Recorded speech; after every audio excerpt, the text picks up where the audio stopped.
Okay, good afternoon, ladies and gentlemen. It's my pleasure today to present our study in Pertamina Hulu Mahakam with topic Sedimentological Concept, an alternative solution for fluid identification at Tunu Zone Reservoir in the absence of neutron and density loss.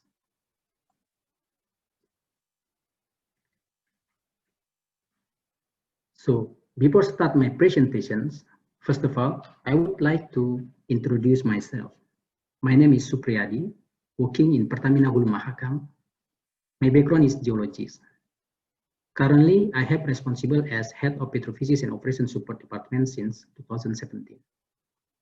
I was head of 2G, Geologists and Geophysicists in Handil, Tambora, Pechiko, and Bekavai field for 7 years, and spent around 10 years as Development and Operation Geologist in Mahakam field and total headquarters.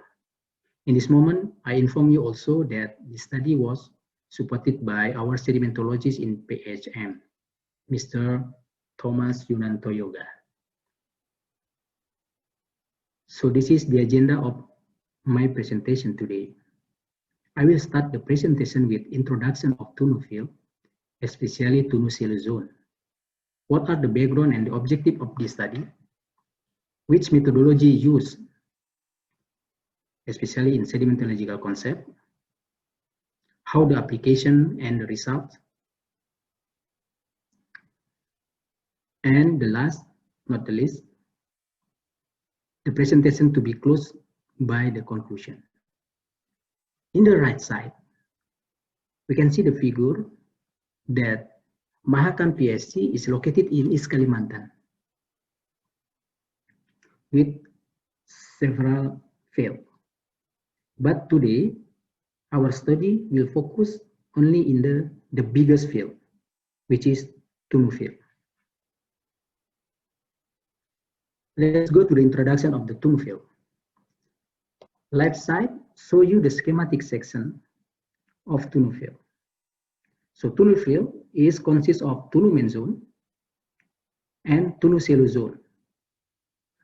Tunu main zone is our main production with grid system. Since 2009, we developed also Tunu zone. So the main zone starting in 1990, peak production in 1999, then decline until today. As major field, the production decline, we developed Tunu zones to fight the decline. And currently, Tunu zone give contribution around 40% of production total in Tunu field. Sedimentation point of view in Tunu zone consists of fluvial and upper delta channel deposits. The channel thickness around 10 meters in average, but sometimes if we have staking, we will have 30, sometimes until 40 meters of net sand. Gas-bearing sand channel sand is trapped in the patchy bumpy structure at depth around 600 up to 1,500 meters subsea, and the net pay thickness around 5 meters in average. The reservoir is unconsolidated sand with a very good quality sand. The net pay sand can be identified by seismic interpretation. We put as shallow gas objects anomaly.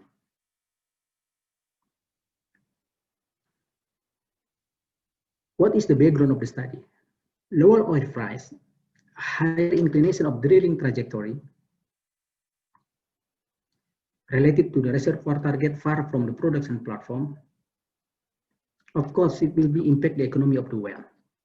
So we need more drilling and completion optimization by more simple well architecture with less casing. For example, you can see in the left side, figure 1, showing shallow light architecture with the conventional one. The right side, after we modified with one-phase well architecture, less casing, it will be impact the echo of the well. But the question is in the acquisition. We will have issue in radioactive source, neutron density loss utilization in LWD. The issue later in fluid identification between gas and reservoir versus co-lithology. So the objective of the study is to define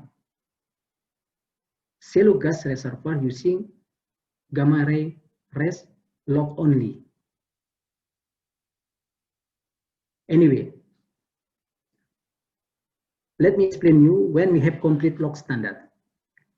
As I mentioned previously, shallow sand reservoir has good quality sand. So with completed standard log, it is very easy to define the fluid interpretation qualitatively. Low gamma ray logs, high resistivity with total gas, and good separation neutron density logs is easy to define this is gas or water. And also easy to define co-layers by saying the neutron density log response. But in Mahakam, we do fluid interpretation by quantitative log interpretation. This slide shows you the methodology using resistivity to gamma ray sliding analysis and neutron to gamma ray sliding analysis. We have only two methods to define the fluid interpretation in Tunu Selusu. What is RGSA? RGSA is a nonlinear regression between resistivity to gamma ray. So to see the deflection of the logs in certain window intervals for distinguishing between gas sand, coal sand versus water sand. While the regression between neutron to gamma ray logs can be used to distinguish between gas sand from coal layers. You can see the RGSA in here. The RGSA split between water sand, clearly water sand, gas sand, and coal. But coal and gas sand will be the same image. If we have neutron, so we can split gas sand and coal. So this is important why we need neutron logs. How would it be if we don't have this neutron logs? How to understand whether it is gas or coal layers? In this study, we propose you to come back to the basic knowledge of sedimentology, especially in Mahakam Delta. In Mahakam Delta, it consists of fluvial channel deposit, delta plain channel deposit, and delta mode bar sand deposit. As we know, Tunu Selusu mostly we deal with fluvial and delta plain channel sands, so we need to understand how do fluvial channels deposited and what kind of lithology associated during this sand deposition. In 1995, George Allen mentioned that Mahakam Delta is known as switching loops delta. Delta will move to the other side when the sedimentation stops. Of course, after full sand accommodation, moving to the left or moving to the right. It proved that in Mahakam Delta, we have ridge of sand loops. That's why we have very thick sand loops reservoir in Mahakam Delta, which is our main production. In one deltaic cycle, we can identify where and when the coal will be deposited.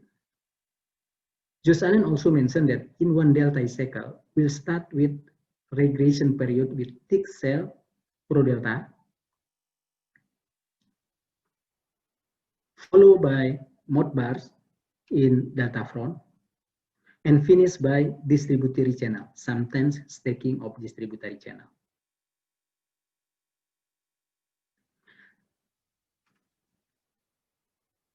The cycle finished by transgressive period with other cell deposition and sometimes associated with carbonate, depend on water salinity at that time.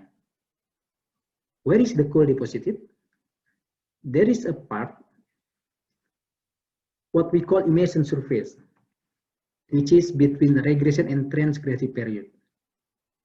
In this situation, it will create degraded sand after channel abandonment. Then degraded sand will create many plantation growth as a material source of coal layers. So by knowing the coal deposition means we can differentiate where is the gas sand and where is the coal to solve the issue in this fluid interpretation. In fluvial channel field sequence in Mahakam, where is the coal? Coal will be deposited always after abandoned channel in degraded sand, because when we have degraded sand, we have more saline, plantation will be growth. So this is the source of our coal. But sometimes there is issue when we have crevasse. When we have crevasse in the flooding system, so the sand will be create silty sand or poor sand directly above channel deposit. So if we have only gamma ray, means we can have uncertainty between coal and gas thin sand.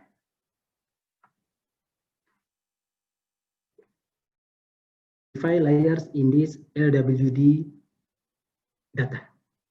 As you can see in the figure, first column is metal subsea, gamma ray, resistivity, total gas and litho log coming from the well set geologies. So this is important because in notology log, we will know is there any coal indication or not. Lower gamma ray, high resistivity, and gas indication means gas sand or coal layer, confirmed by RGSA methodology, resistivity to gamma ray deflection. So if we have kind of this, we need the sedimentation concept. So we go to the sediment concept, see where is the regression and transgression system. In transgression, most of the case we will build sand. So gas sand, it will be in this part.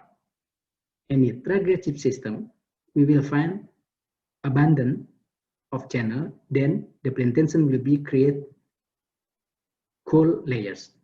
So from this, we can differentiate where is the gas and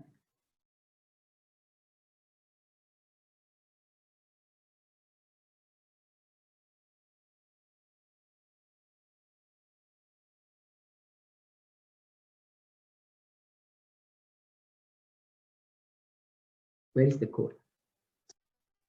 There is a problem in the machine. Okay, this is another example. A bit more difficult if there are thick regressive transgressive period. It's part of risk in this concept. After channel abandon in transgressive period, when we don't have a good supporting data like proper cutting data, coal indication, due to drilling speed or rate of penetration, that's why we need sometimes closely monitoring the cutting sample when we pass the seismic anomaly target. But again, this part is part of our limitation. Because today in the Mahakam Delta, we still found some sand deposit above the channel abandonment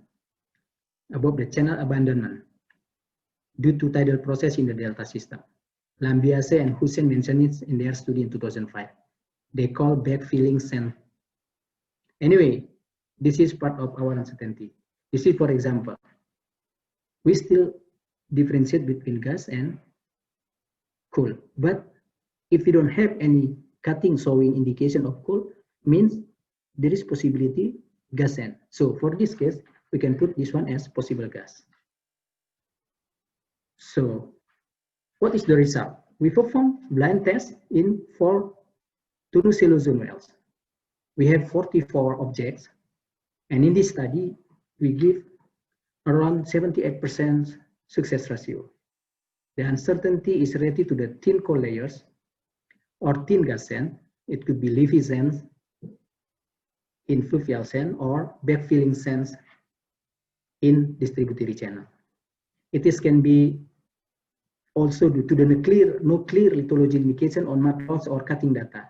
As we know, coal and gas sand can give the similar gas indication also in the loss. 78%, I think, is enough or good success ratio. So I conclude this presentation today as follows. Of course, to have more eco well in Tunu zone, we need to simplify the well architecture with less casing, or we call single or one phase well architecture. LWD gamma ray reslope can be used to differentiate between water-bearing sand versus gas sand or coal layers. By understanding the fluvial parasequence set and one deltaic cycle, in this case, regression part and transgression part, the coal layers can be interpreted. Then the gas-bearing sand can be identified. Of course, we need supported total gas data and cutting loss data. Again, this study gives 78% of success ratio and 22% of uncertainty in coal layers and thin gas sand. I close my presentation with a simple words. Sometimes a simple idea can help us for the solution that we never thought before. So back to basic as you are geologists, come back to the sedimentology, can help you to solve the problem, especially in fluid interpretation. Thank you.